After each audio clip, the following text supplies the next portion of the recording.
Good News and Bad News by James L. Sutter.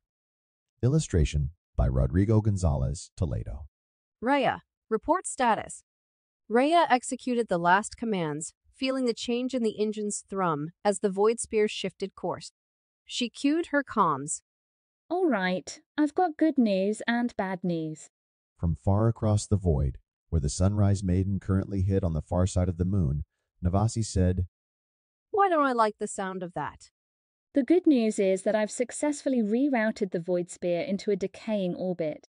It should hit atmosphere in 3 minutes and break up over the planet's surface. And the bad news? Something huge boomed against the door to the bridge, accompanied by angry shouts. I'll let you know in 3 minutes. Rhea? Just be quiet and let me think, please. Navasi's silence radiated disapproval, but at least it was silence. Rhea looked around the empty bridge, taking in her options. The original extraction plan was scrap. There were easily 20 Drow soldiers between her and the escape pods, far too many to fight past. And while her security seal was holding for the moment, it was only safety in the most short-sighted sense. She was bottled up on a ship that would shortly begin tearing itself apart. Of course, she could always undo the course change. Set the ship back in a stable orbit, wait for the Drow to breach the blast doors, and throw herself on their mercy. Yeah, right. She whispered to herself. No thanks. She opened the captain's internal hailing frequency, hearing the tone echo throughout the ship. Crew of the Void Spear. She began, cool as a Triaxian glacier. This ship will enter atmosphere and begin self-destruction in 2 minutes. You can see the truth of this on your nav readouts, or out the viewports with your own eyes. As your unauthorized pilot, I advise you to abandon ship immediately. That earned her more shouts from the hallway outside. They wouldn't evacuate, of course. Not most of them. Drow were notorious for their zealotry, and their matriarchs would probably have any survivors executed anyway for losing a crucial warship like the Void Spear. But at least she'd given them the option. She'd avoided unnecessary loss of life as best she could. Now for her own.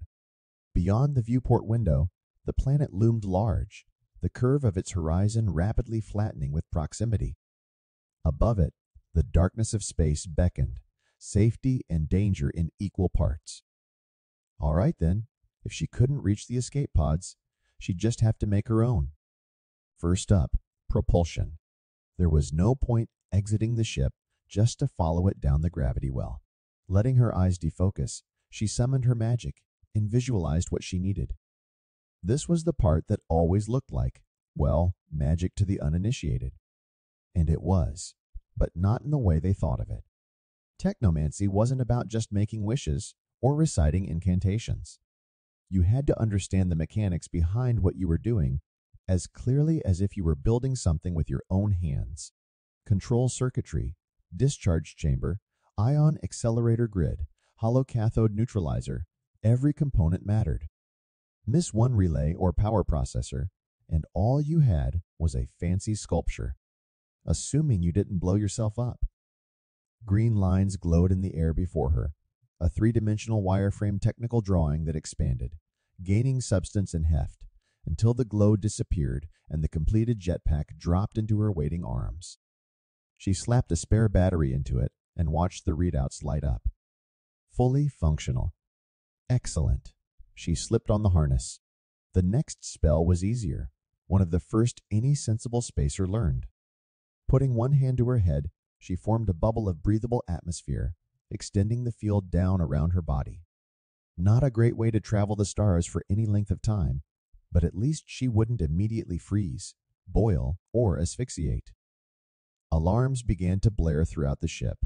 Beneath her feet, the deck shuddered as structures intended solely for vacuum encountered their first fatal traces of atmosphere. Time to go. Rhea stared out the window, fixing a point in mind.